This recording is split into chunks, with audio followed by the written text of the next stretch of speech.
Muy buenas tardes, buenos días o buenas noches, depende el lugar en el mundo en donde se encuentren o el momento del día en donde estén escuchando este podcast. Me presento, mi nombre es Juliana Paterlini y soy una estudiante del Profesorado de Educación Primaria en Argentina, Buenos Aires. Les doy la bienvenida a este nuevo canal y les comento de qué se tratarán estos capítulos en podcast que iré publicando a lo largo de estas semanas. Como ya les he adelantado en mi presentación, soy una persona que se está educando para poder educar. Es por esta razón que el tema central de mis podcasts será exactamente sobre lo que vengo estudiando y lo que vengo analizando a lo largo de 2 años. Trabajaremos sobre la educación y en puntual la educación primaria. Sabemos que la educación ha sido un tema que siempre se ha puesto sobre la mesa y se ha cuestionado a lo largo de los años, principalmente desde el año 2020, en donde nos vemos inmersos en una pandemia. En cada uno de estos capítulos iremos trabajando cada una de las asignaturas troncales del nivel primario de la educación, así como matemáticas, ciencias sociales, ciencias naturales y prácticas del lenguaje. Nos hemos encontrado en muchas oportunidades con personas o instituciones que cuestionan por qué y para qué se enseñan estas asignaturas o qué contenido se trabaja, qué debería ser mejor trabajar. Es por esta cuestión que a través de estos podcasts analizaremos exactamente cuál es la finalidad de cada asignatura troncal dentro de la educación primaria. Para comenzar, en este primer capítulo haremos fuerte hincapié en las ciencias naturales. Todas las personas que estamos inmersas en el mundo de la educación, desde alumnos, docentes o familias, tenemos conocimiento de que los niños desde muy temprana edad tienen como una materia central las ciencias naturales en el currículo prioritario. Pero bien, ¿para qué se enseñan ciencias naturales? ¿Cómo se enseñan? ¿Qué contenidos se trabajan? Hoy vamos a tratar de analizar todas estas cuestiones. Pero en principio me parece que es importante tener en cuenta cómo se enseñaban antes estas ciencias. Porque bien, nosotros buscamos a través de todas las materias crear un tipo de ciudadano y esto corresponde a un momento histórico y a un contexto social en el que cada uno se encuentra inmerso. Es por esta razón que las finalidades y las metodologías de la enseñanza y el estudio de todas las materias abordadas en la educación primaria, también en la inicial y en la secundaria, pueden ir cambiando, modificando e incluso avanzando. Cuando nosotros hablamos de la enseñanza de las ciencias naturales, tenemos que tener en cuenta que en diferentes contextos históricos y en diferentes situaciones sociales, la enseñanza no era la misma que la actual. Para poder reconocer esto, necesitamos saber cómo era la enseñanza antes y cómo esto ha ido avanzando y cambiando a lo largo del tiempo. Antes se buscaba enseñar por transmisión de conocimientos. No había una experimentación dentro de las aulas, esto estaba prácticamente ausente. Contábamos con alumnos que simplemente asimilaban los contenidos que el docente le impartía. Acá el rol, el papel fundamental siempre era el docente. Bien, se creía que los niños descubrían por sí mismos los diversos conceptos científicos, que apelaban a un proceso de maduración espontánea. Sin embargo, a partir de la década de los 80, se empieza a tener en cuenta las concepciones de que los alumnos tienen acerca de los fenómenos naturales, aquellos preconceptos, ideas previas, marcos conceptuales y concepciones espontáneas. ¿Por qué queremos destacar esto? Porque vamos a trabajar sobre la enseñanza de las ciencias naturales en la actualidad, con un marco histórico, con un contexto especial. Hoy por hoy estamos inmersos en una pandemia. Esto nos llevó a revisar todos los contenidos, las formas e incluso todavía se siguen analizando. En la actualidad, a través de las ciencias naturales, se busca acercar a los niños a una mirada actualizada sobre el mundo natural y, por supuesto, promover el desarrollo de competencias para que ellos puedan tomar decisiones, pero que estas decisiones estén fundadas en información que es confiable. La formación científica de los niños siempre debe favorecer y promulgar su incorporación en instancias de participación ciudadana. No nos olvidemos que estamos formando a futuros ciudadanos activos de la sociedad en la que estamos inmersos. Para lograr esto, hay que aportarle herramientas para que los chicos puedan comprender de qué modo ese conocimiento se pone en juego en el entorno en el que ellos viven.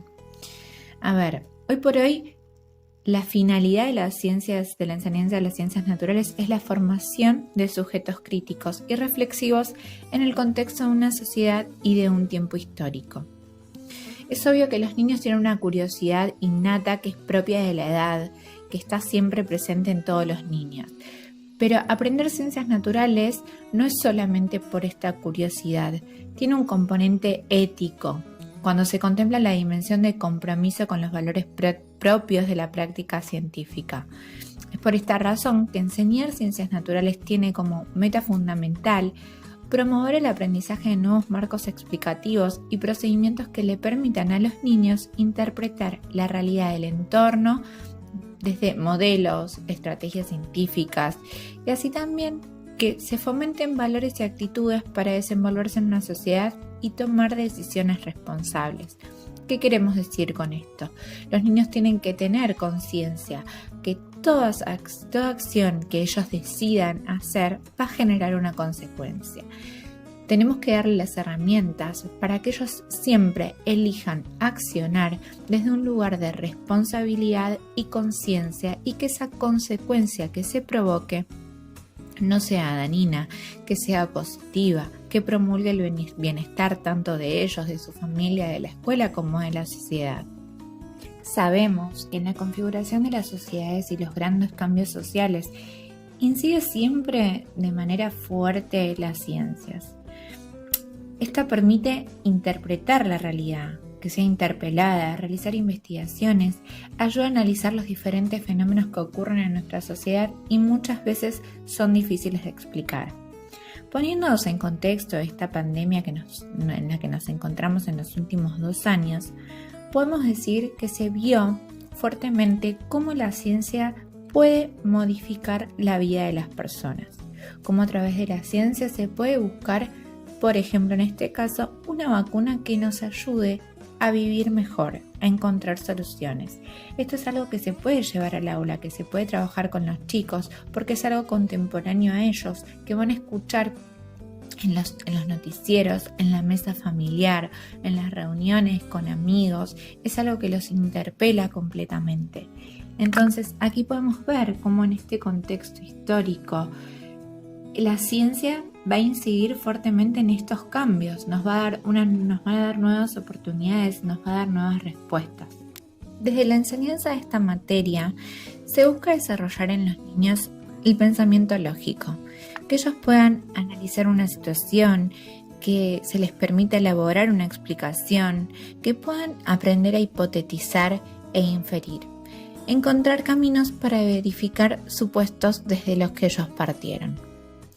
Siempre buscamos promover el desarrollo progresivo de estructuras conceptuales cada vez más complejas, iniciar en el uso y comprensión del lenguaje científico, incorporar estrategias de resolución de problemas científicos, desarrollar actitudes científicas tales como la curiosidad, la flexibilidad intelectual, el espíritu crítico, el respeto por el medio ambiente.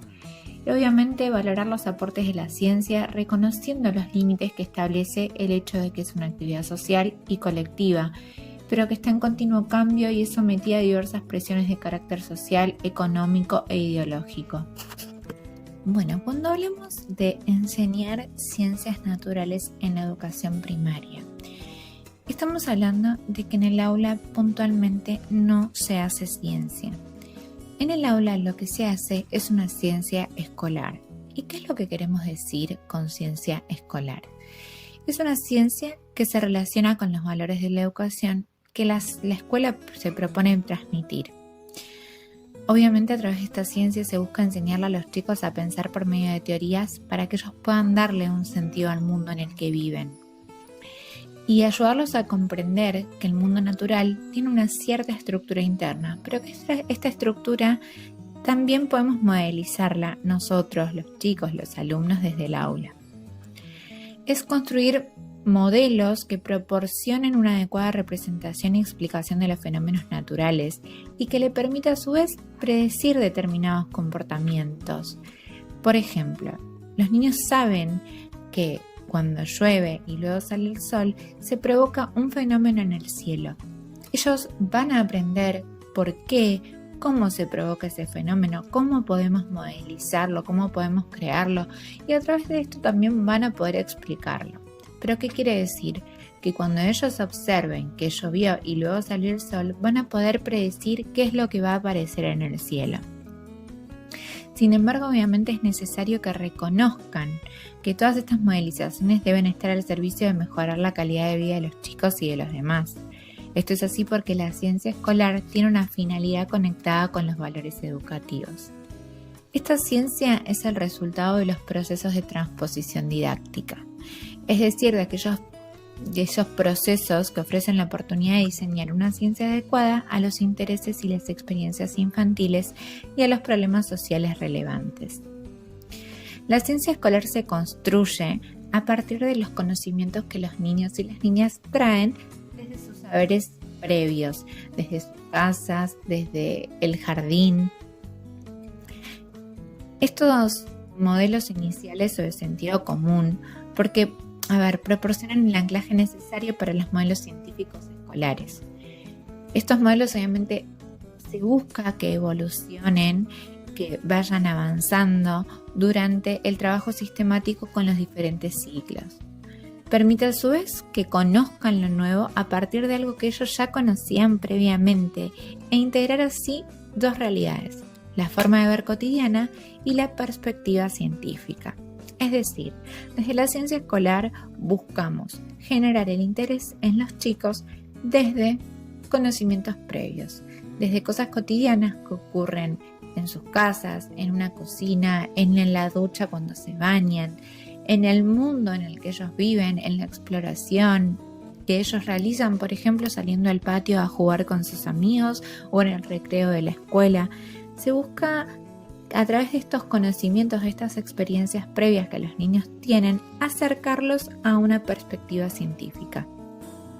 Es en este sentido que los modelos teóricos escolares son transposiciones de aquellos modelos científicos que se consideran relevantes, siempre pensados desde el punto de vista educativo.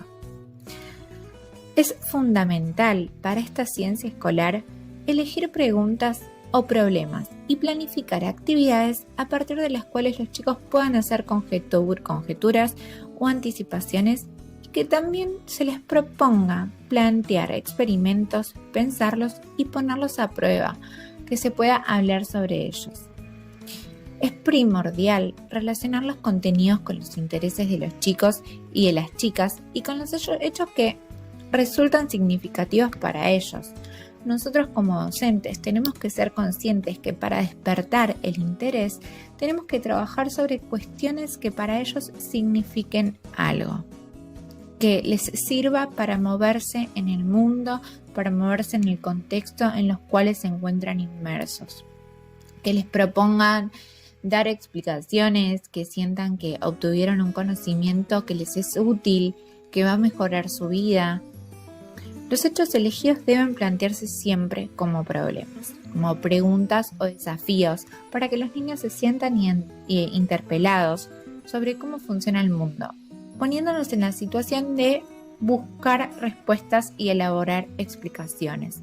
Tenemos que generar ese interés y tenemos que desafiarlos a que ellos también busquen cómo responderlo. Entender que el docente no siempre tiene la respuesta, que ellos también pueden proponer una solución, pueden explicar o pueden dar una respuesta. Nosotros como docentes siempre debemos reconocernos incompletos. Podemos entender que los niños van a venirnos con planteos, con preguntas y no siempre tenemos que tener la respuesta exacta.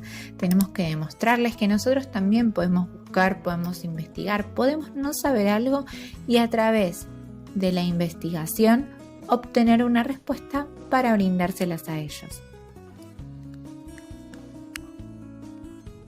En este tipo de enseñanza y de ciencia escolar se toma y se ve al niño como un sujeto absoluta y completamente activo, que es protagonista y es productor de sus propios conocimientos.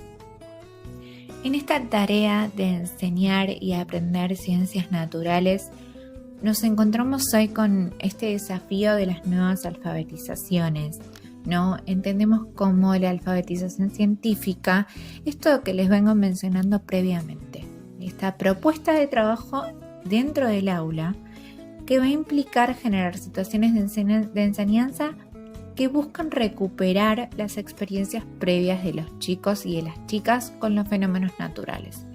Esto que les vengo hablando, de indagar sobre qué es lo que ellos saben, qué es lo que ellos conocen. ¿Para qué? Para que se vuelvan a preguntar sobre esto y para que puedan elaborar explicaciones utilizando los modelos potentes y generalizadores de las ciencias físicas y naturales. En este sentido, los niños y las niñas, ¿no?, pueden iniciar ese proceso de alfabetización científica desde los primeros años de escolaridad.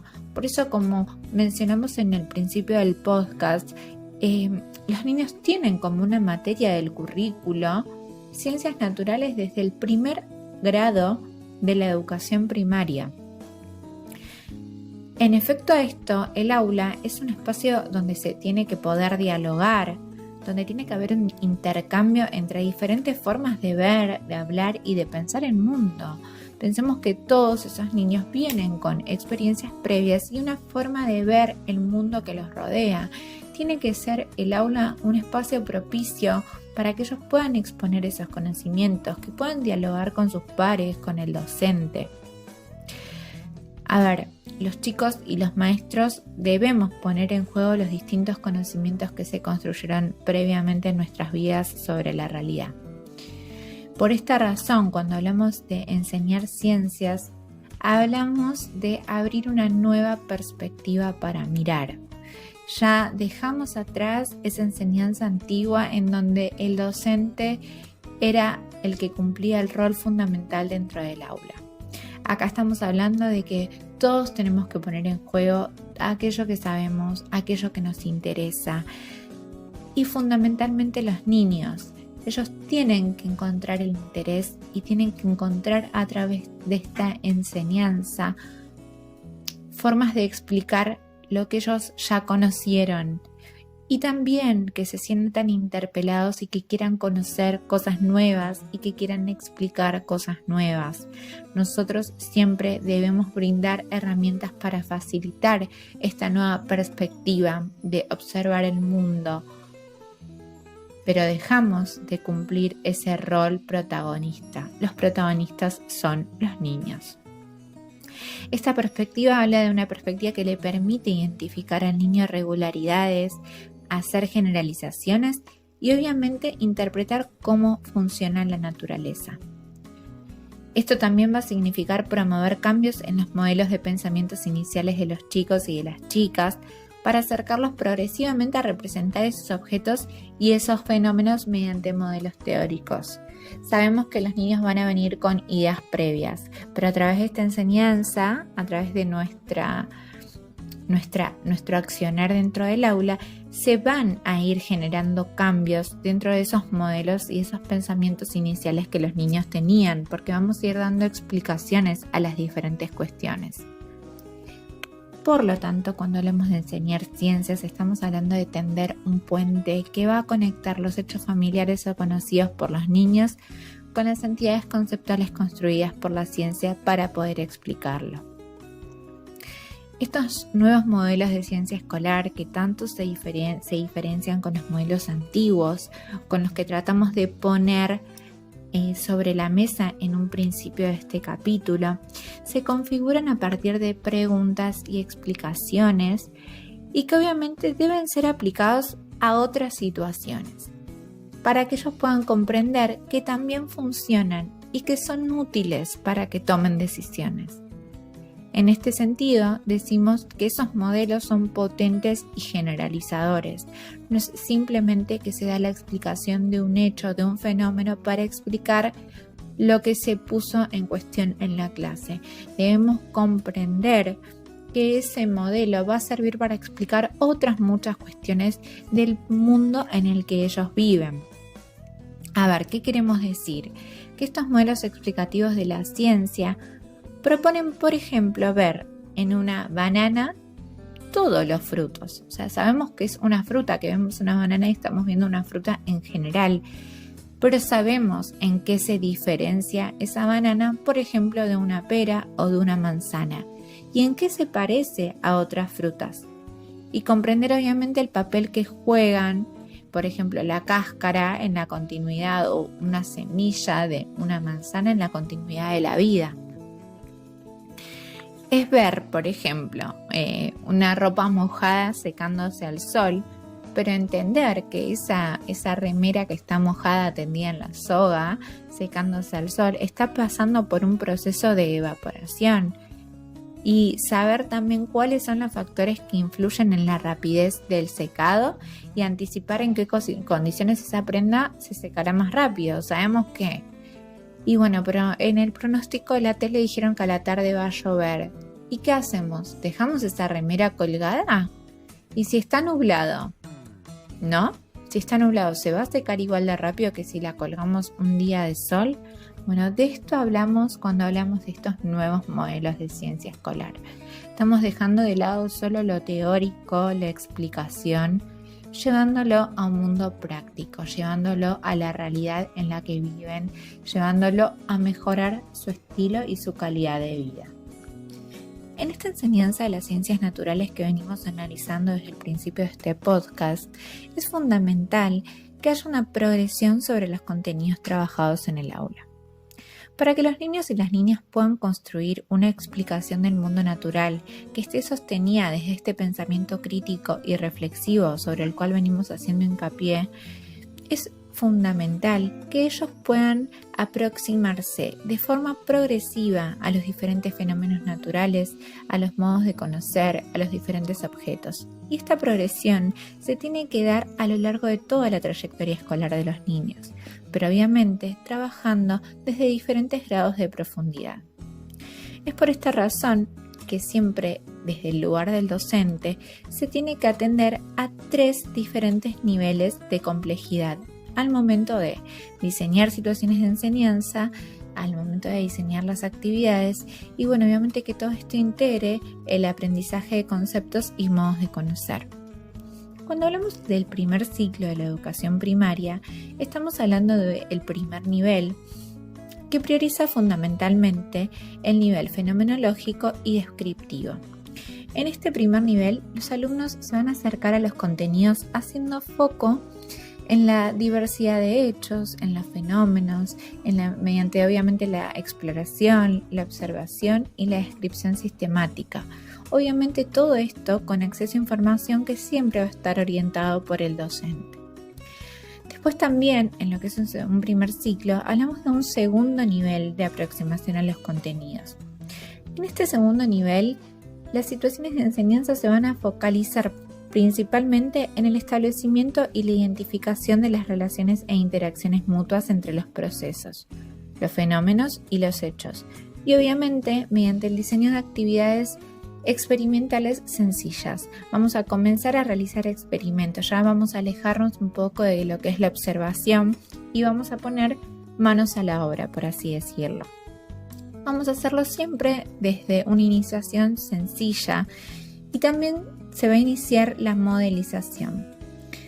Después ya partimos al tercer nivel de aproximación a los conocimientos, que es un nivel explicativo.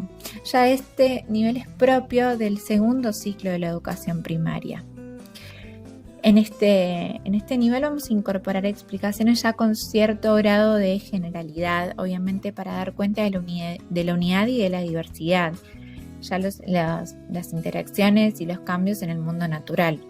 Obviamente que vamos a hablar de situaciones de enseñanza que proponen un mayor nivel de abstracción y hacemos referencia a teorías que relacionan diferentes hechos, estableciendo relaciones causales que van a dar una coherencia a las diferentes observaciones.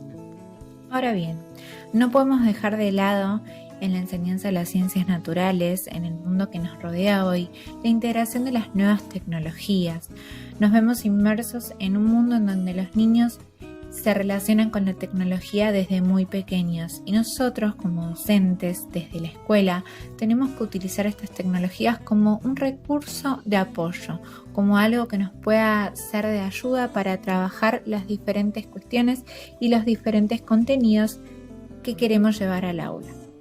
Obviamente se trata de incorporar recursos innovadores en el repertorio de las prácticas docentes, pero además es integrar estas tecnologías digitales en esta enseñanza.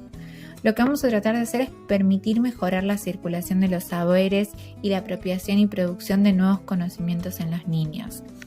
Contamos con muchas aplicaciones, muchas páginas, tenemos simuladores, tenemos museos virtuales, hay muchísimos recursos que son sumamente útiles y sumamente ricos en contenido, que a los chicos les resultan atractivos, les resultan sencillos de utilizar y nos ayuda a acercarlos desde un lugar más amigable a los contenidos que queremos trabajar.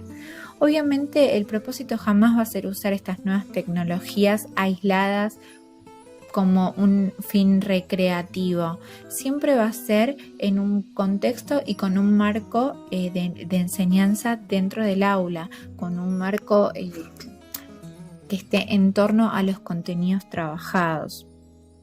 Obviamente se requiere la integración de estas TICs al contexto más amplio de una secuencia didáctica con diversidad de situaciones de enseñanza.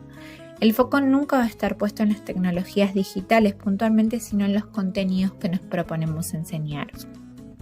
Para concluir con este análisis sobre el para qué, el por qué y el cómo se enseñan las ciencias naturales en la escuela primaria, vamos a cerrar hablando un poco de qué es lo que se espera al que aprendan los niños al finalizar su trayectoria escolar.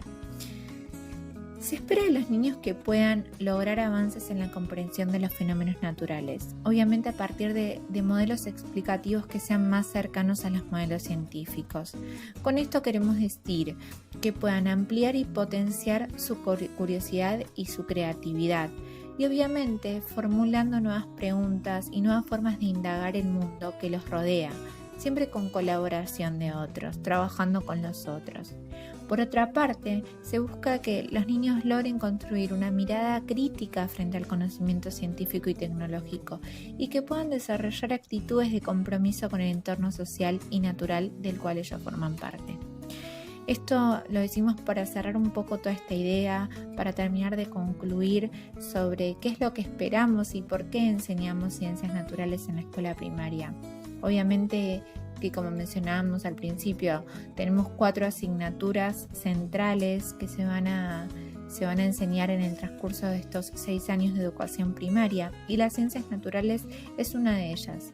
Vamos a lograr integrar al niño en el mundo en el que vive. Queremos que ellos entiendan ese mundo, queremos que ellos se interesen por conocerlo, se interesen por entenderlo, se interesen por investigarlo y que ellos siempre se sientan protagonistas de su propio aprendizaje.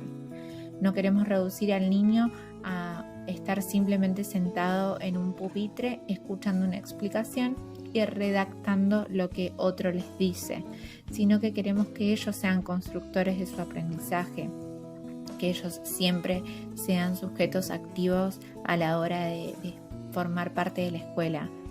Y nosotros como docentes queremos propiciar ese tipo de enseñanza.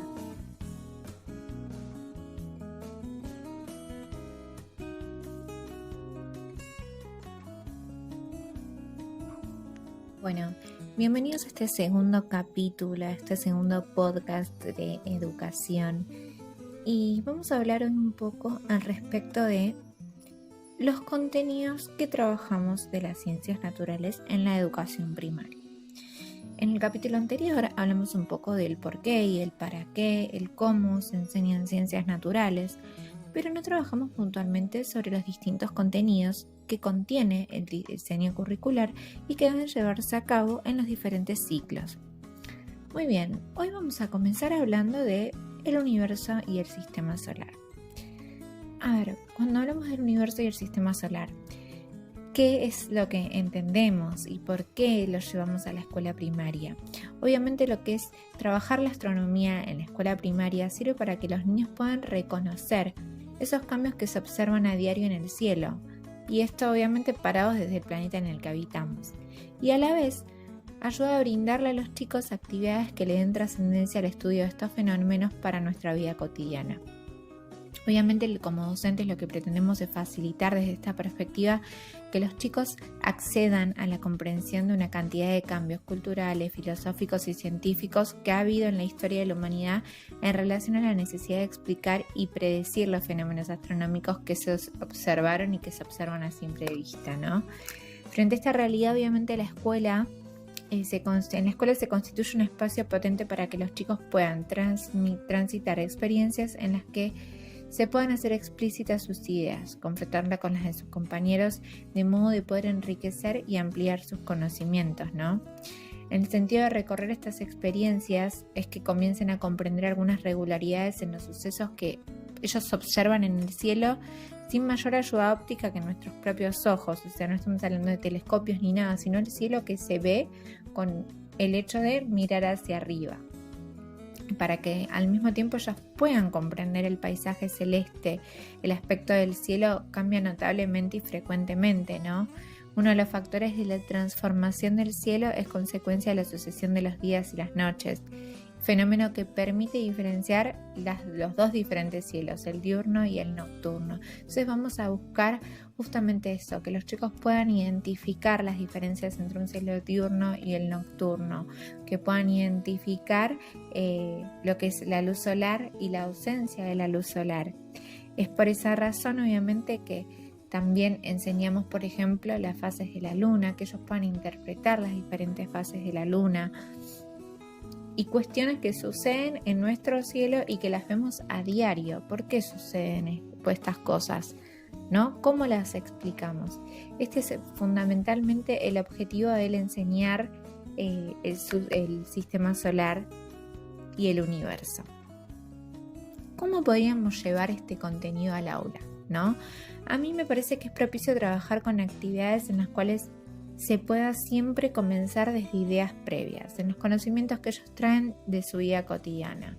Y se le puede plantear interrogantes a los niños como: ¿alguna vez se quedaron mirando el cielo durante horas?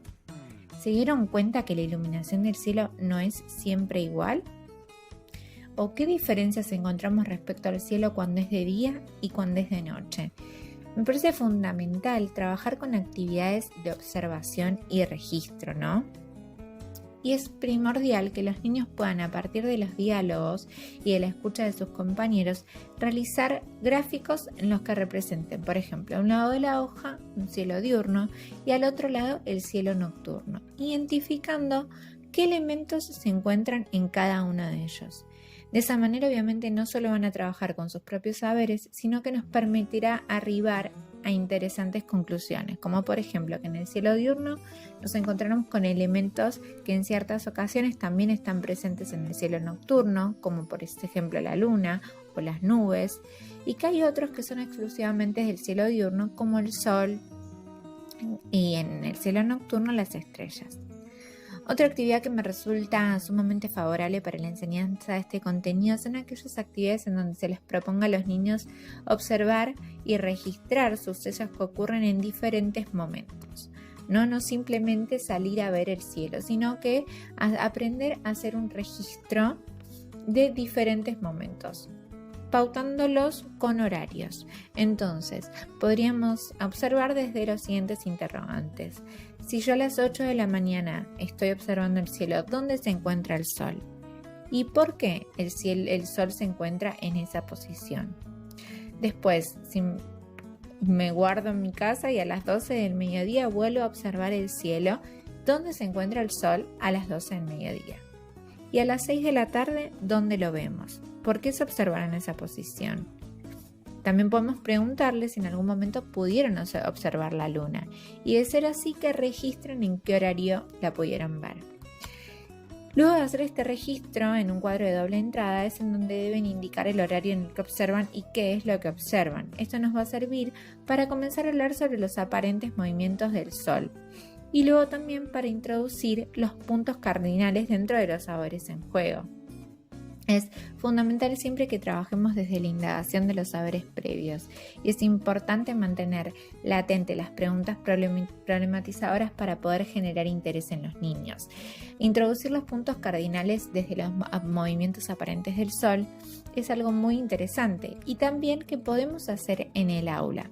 Nosotros podemos salir al patio y realizar una actividad junto con los niños, una actividad en donde ellos van a formar parte para poder conocer los diferentes puntos cardinales. La idea sería trabajar sobre la actividad anterior, complejizándola, ya que obviamente nosotros observamos que en los diferentes horarios el Sol se encuentra en diferentes posiciones. Entonces podemos preguntarle a los niños, ¿el Sol sale y se esconde por el mismo lugar? Obviamente, en base a la respuesta que ellos nos van a dar, siempre tratamos de registrarla en algún lugar para poder volver sobre esa respuesta y poder analizarla y en el caso de ser necesario, corregirla o corroborarla.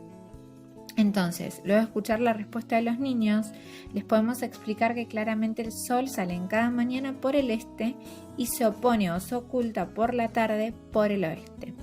Si nos ponemos frente a la salida del Sol, es decir, mirándolo, la mano derecha nos va a indicar cuál es el sur y la mano izquierda nos va a indicar cuál es el norte. Y aquí es donde yo digo que podemos llevar esta actividad al patio de la escuela con los chicos de forma activa para que logren interpretarla, ¿no? La idea sería que ellos salgan al patio y entre todos nos ubiquemos de frente a la salida del Sol y señalemos los puntos cardinales. ¿Cómo los señalamos? Como les explicamos previamente. La mano derecha nos va a indicar cuál es el sur, la mano izquierda nos va a indicar cuál es el norte y desde donde sale el Sol tenemos el este, por lo tanto, donde se pone tenemos el oeste.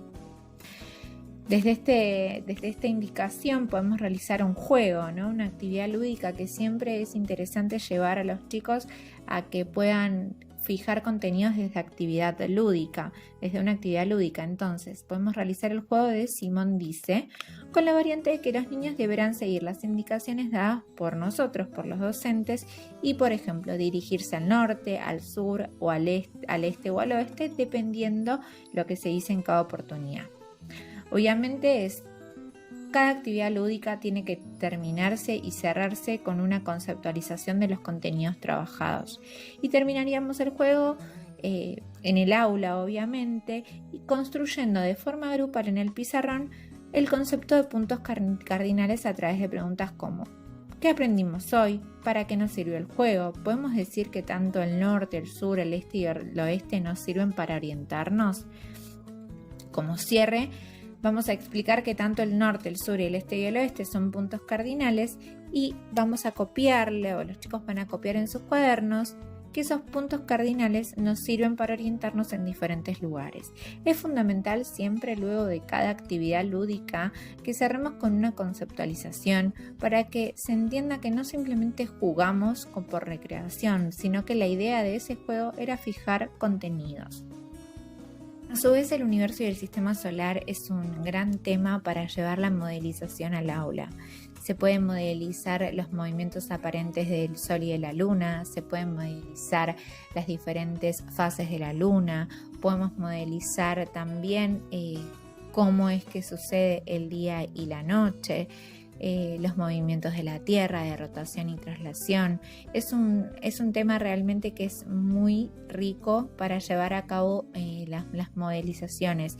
Siempre tener en cuenta que no vamos a modelizar para que quede en un mero recurso decorativo, sino que es para explicar un contenido y que se pueda entender desde una graficación.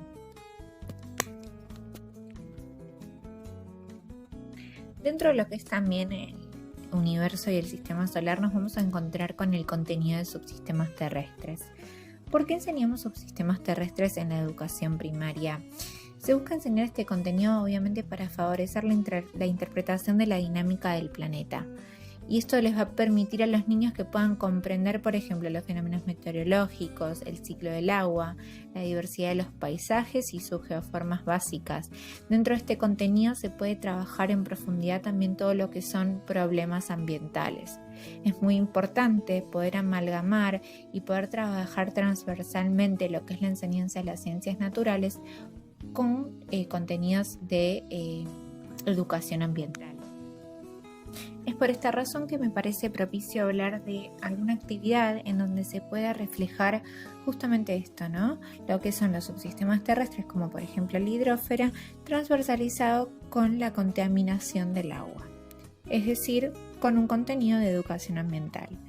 Me parece muy propicio llevar esto al aula, poder trabajarlo con la materia de ciencias naturales y poder trabajar la concientización de la que venimos hablando del para qué enseñamos ciencias naturales en la educación primaria, ¿no? Poder explicarle a los chicos que ellos puedan comprender qué es lo que sucede con la contaminación. Obviamente hay diferentes tipos de contaminación, pero vamos a trabajar en este caso puntual con la hidrósfera, con este subsistema terrestre, con la contaminación del agua, para que ellos también desde su accionar fuera de la escuela, en su vida cotidiana y también en el ámbito de la escuela, decidan tomar decisiones conscientes, sabiendo que lo que ellos decidan puede favorecer o puede perjudicar al mundo en el que ellos viven. ¿Cómo podemos trabajar este contenido con los niños, no? Me parece fundamental, en principio, que ellos comprendan la importancia del agua, que ellos empiecen a entender que el agua es un recurso escaso y que es un recurso es de los más importantes porque mantiene la vida en las personas, en los animales, en las plantas, en todo lo que es seres vivos, ¿no? Entonces, obviamente, yo lo que propongo es, por ejemplo, mostrarle a los niños un cofre donde no vean lo que tengo adentro y plantearles que en ese cofre nos encontramos con un tesoro. La idea es que ellos se pregunten qué es lo que hay, ¿no? Y que se sorprendan al momento de ver que al abrirlo adentro hay una botella de agua. Desde este punto me parece un disparador interesante para comenzar a interrogarlos. ¿Por qué creemos que la docente llamó tesoro al agua? Y empezar a hablar un poco de la importancia del agua en la vida de las personas. ¿Por qué ellos creen que es tan importante? ¿Podemos decir que el agua es una fuente de vida? ¿No? Este recurso, ¿se puede agotar o va a durar para siempre? Obviamente tratamos de recabar las ideas previas de los alumnos y en este caso yo trabajaría con un material de apoyo audiovisual en donde se les va a mostrar un poco de todo esto, ¿no? Un poco de la importancia del agua. Lo que se busca, como mencionábamos también en la integración de las TICs, en la enseñanza de las ciencias naturales, es que este material sea de apoyo, que este material les guste a los chicos y les llame la atención, pero siempre trabajando un contenido específico. Entonces, lo que vamos a hacer luego de mostrarle ese material es que ellos puedan plasmar esta información que observaron, no simplemente dejarlo como una explicación. Por lo tanto, este material también va a estar apoyado desde una infografía con información que podríamos dejar plasmado en las carpetas o los cuadernos de los niños, ¿no? Como para fijar esos contenidos. Esta actividad va a estar apoyada con una segunda actividad en la que se va a complejizar, en la que se va también a traer un poco lo que vimos, ¿no? Y ahí vamos a introducir lo que es el concepto de contaminación. Vamos a preguntarle a los niños si ellos saben lo que es la contaminación del agua, si todos podemos contaminar y qué formas de contaminación conocen. Acá vamos a apoyarnos con un recurso de imágenes en las que nos ayudarán a reflexionar juntos sobre qué es lo que se observa a simple vista. Obviamente profundizaremos lo que es el concepto de contaminación de aguas o contaminación hídrica. Se les va a explicar de qué hablamos cuando hablamos de contaminación hídrica y las diferentes causas y motivos de la contaminación. Obviamente lo que se busca también es que ellos interpreten que el agua contaminada no es agua apta para ser bebida. También vamos a apoyar esta actividad con un recurso audiovisual, ya que venimos trabajando de este modo desde la primera actividad, ¿no? Y lo que vamos a hacer es comparar las imágenes que presentamos en un principio con el contenido del video. Luego la idea es, una vez más, terminar de fijar los contenidos con un cuadro de doble entrada en donde ellos puedan plasmar las causas de la contaminación del agua y las consecuencias que traen esa contaminación. Una vez que nosotros trabajamos sobre causas y consecuencias, podemos entender un poco más de qué hablamos cuando hablamos de contaminación del agua.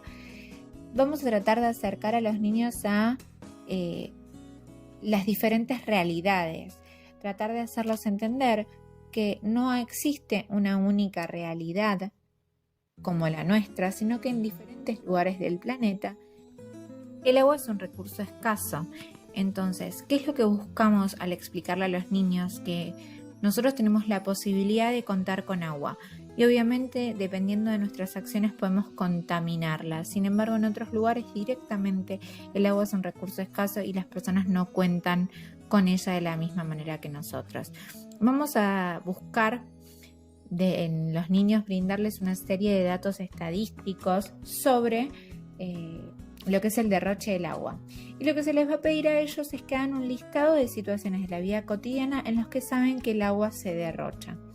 Con esto lo que vamos a tratar de hacer es que ellos traten de rever y que vayan para atrás y que busquen o traten de recordar, porque muchas veces estas acciones no las hacen de manera consciente o las pueden observar pero no pueden estar registrando fehacientemente que se está derrochando agua. Entonces tratamos de ir sobre estas acciones que pueden ver tanto en ellos o en sus familias y que puedan analizarlas.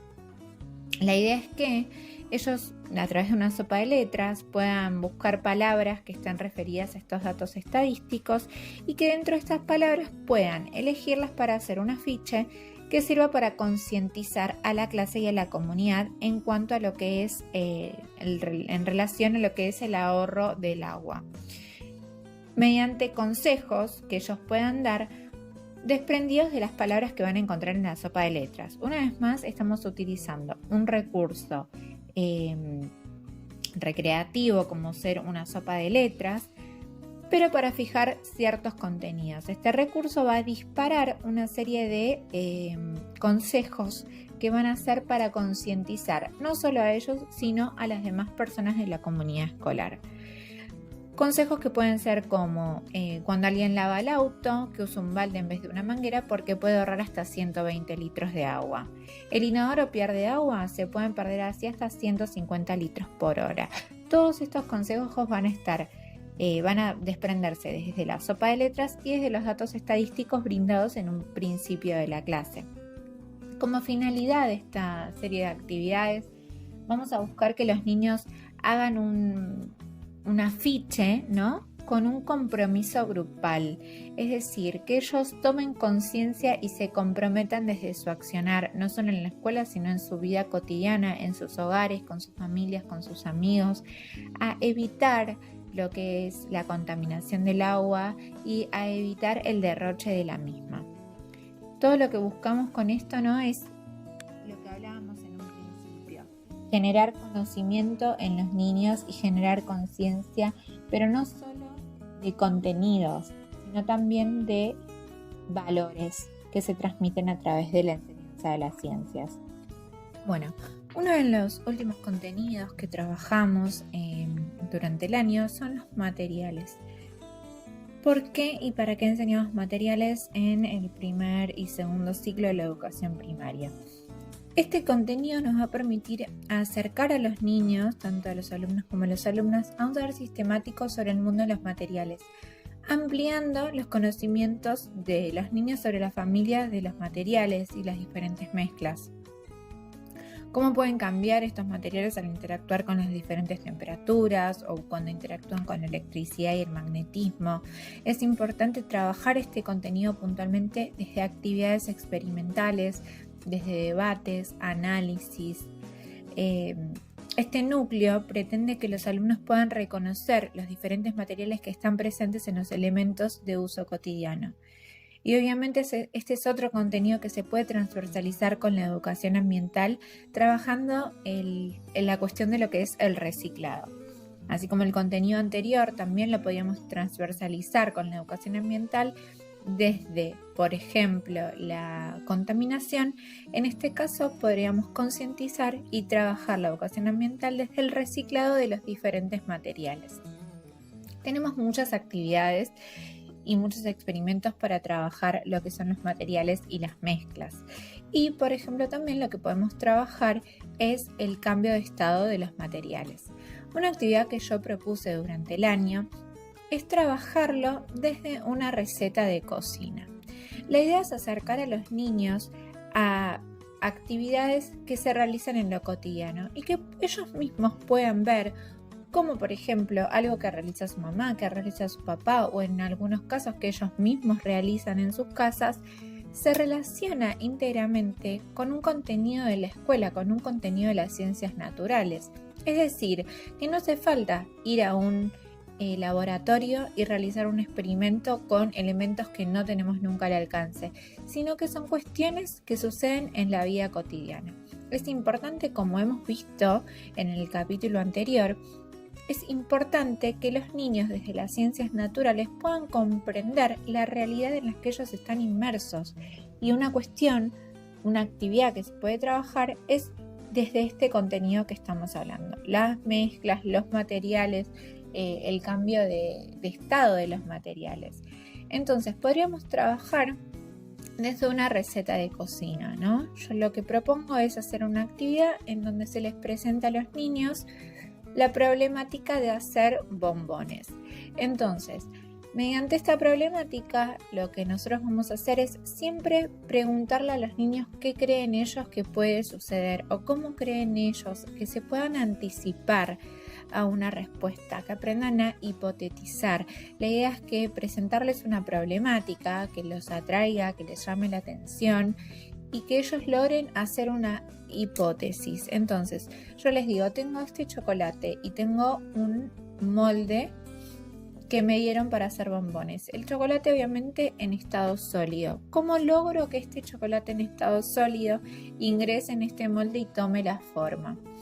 Es aquí donde se espera que los niños arrojen diferentes respuestas y la idea es obviamente corroborarlo, ¿no? Acercarlos y guiarlos desde el lugar de docentes a hacer un experimento o a llevar la actividad hacia el contenido que nosotros queremos que ellos aprendan. En este caso sería llevar el chocolate al fuego y demostrar cómo a través del calor ese sólido se transforma en un material líquido. Y como el sólido nunca va a tomar la forma del molde, porque el sólido no tiene esa capacidad, sin embargo, cuando lo transformamos en líquido, sí se puede verter sobre el molde y tiene la propiedad de tomar el líquido, de tomar la forma del contenedor que lo contenga, valga la redundancia. Entonces, la idea es, obviamente, luego ver cómo se transforma ese líquido nuevamente en un sólido para llegar a un bombón. Y nuevamente vamos a debatir con ellos, vamos a hipotetizar y tratando de llegar a la conclusión de que llevando este líquido al frío va a solidificarse y vamos a lograr el cambio de temperatura, de estado de la materia.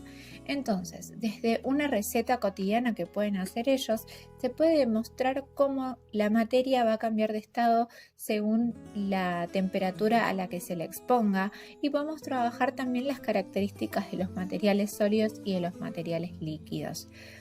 La idea es trabajarlo también desde, por ejemplo, el cubito de hielo, cómo esto puede cambiar de ser algo sólido a transformarse en agua líquida, depende de la temperatura a la que se lo exponga.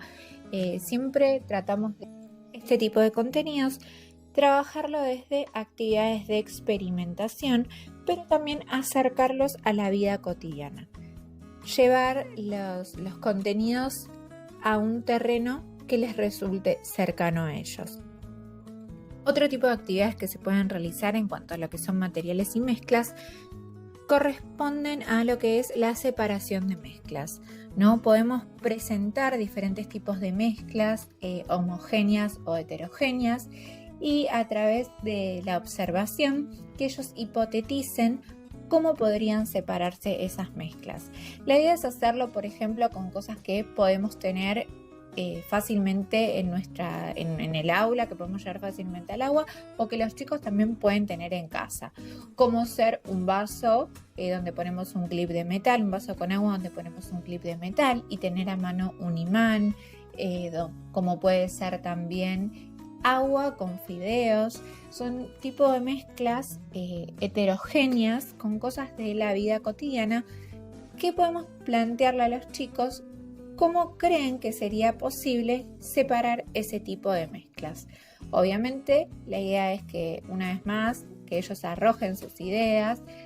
Podemos claramente hacer una anotación sobre los diferentes métodos que ellos creen que serían viables y luego pasar a una corroboración desde la experimentación, que ellos mismos lo hagan y bueno, hacer, ¿era posible este método? ¿Sí o no? ¿Por qué? ¿Cuál era el método más conveniente? Y así podríamos ir trabajando desde las diferentes mezclas los diferentes métodos de separación.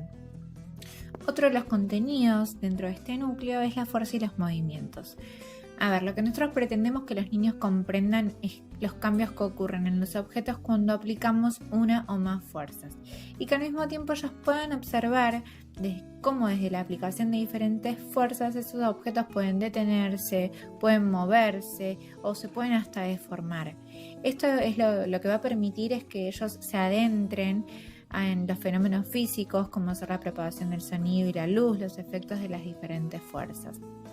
Una actividad que podemos trabajar dentro del aula es utilizando un recurso que es un simulador de fuerzas.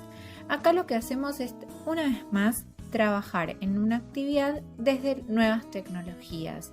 Hay muy buenos simuladores disponibles en la web, desde aplicaciones o páginas que pueden utilizarse con los niños y que nos permiten hacer simulaciones y que ellos jueguen, que ellos observen, que ellos hagan hipótesis, que ellos empiecen a analizar qué es lo mejor, que la mejor decisión que pueden tomar. Este juego, este simulador puntualmente es un simulador de fuerza y movimiento en donde se juega la cinchada. Se observan dos grupos ubicados de cada lado de la cuerda que van a ir aplicando diferentes fuerzas. En este simulador se pueden sumar o restar personas y eso obviamente va a inferir en la fuerza aplicada en cada lado de la cuerda por cada grupo. En clases presenciales esta actividad también se podría llevar a cabo en el patio del colegio, por ejemplo, dividiendo a los niños en grupos y que sean ellos mismos los que aplican esa fuerza en cada lado de la cuerda, ¿no? La idea es que ellos propongan, por ejemplo, estrategias. Bueno, ¿cuántos participantes van a hacer fuerza en este momento? ¿Cuáles de esos participantes? ¿Cómo los vamos a ubicar? Obviamente, siempre con la intención de generar más fuerza para poder ganarle al grupo contrario. Otra actividad que se puede trabajar para abordar lo que es el magnetismo es una actividad llamada tiro al blanco, ¿no? Acá lo que vamos a hacer es dardos que tengan imanes en las puntas y un tablero para tirar que esté compuesto por una lámina de imán forrada con tela. En primer lugar, obviamente lo que se propone es que los chicos jueguen y tiren los dardos al blanco. A partir de ese juego se van a realizar preguntas de reflexión y análisis como por ejemplo, ¿qué es lo que provoca que los dardos puedan quedar pegados en el tablero? ¿De qué están hechos esos dardos? ¿De qué estará hecho el tablero? Siempre apuntando a las hipótesis de los niños. Yo prefiero trabajar con una anotación de esas hipótesis para luego volver sobre ellas y refutarlas o confirmarlas. Obviamente lo que vamos a hacer luego es abrirle el tablero para que los chicos puedan observar que ese tablero contiene una lámina de imán y se van a retomar esas ideas que ellos han sugerido para ver, bueno, como acabé de decir, ¿no? Para ver si las confirmamos o las refutamos. A partir de acá vamos a hacer preguntas como por ejemplo, ¿los imanes solo se atraen entre sí? ¿Conocen algún otro material o objeto que sea atraído por imanes?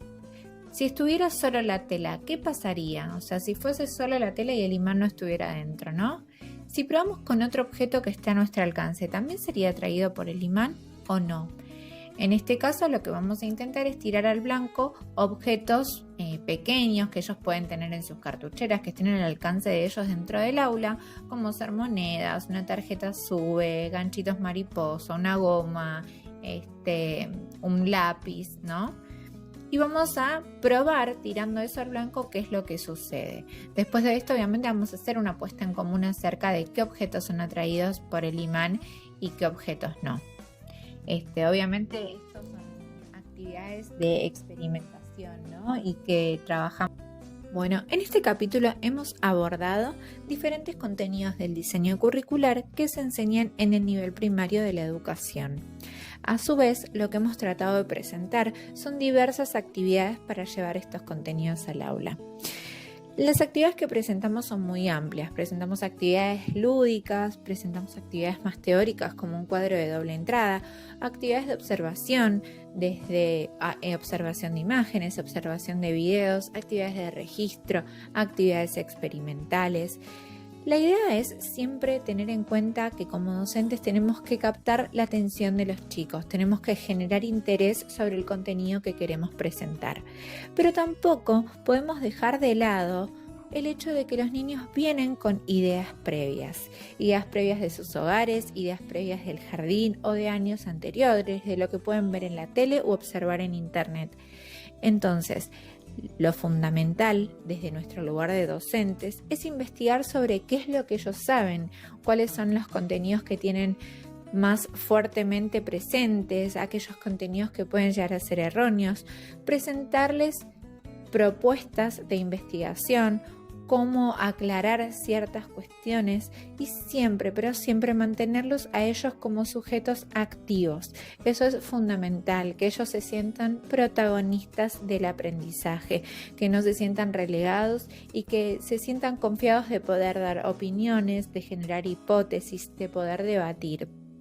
También debemos tener presente que cuando trabajamos con experimentos o con actividades lúdicas es importante fijar los contenidos, siempre hacer un cierre de todo tipo de actividad y que no quede en una mera representación, en un mero juego, que sea todo recurso utilizado para la integración de contenidos, para la explicación y el aprendizaje. Por lo tanto, esos contenidos deben ser fijados y deben ser conceptualizados para terminar de darle un cierre a la enseñanza que estamos brindándole a los niños. Bueno, espero que les hayan sido útiles estos podcasts, estos capítulos. La idea es seguir avanzando, siempre desde el estudio, siempre desde la conciencia y siempre tratando de mejorar la vida de nuestros alumnos, generando ciudadanos que puedan ser activos, que puedan ser reflexivos, que sean ciudadanos conscientes, que busquen el bienestar de ellos, de sus familias, de su escuela.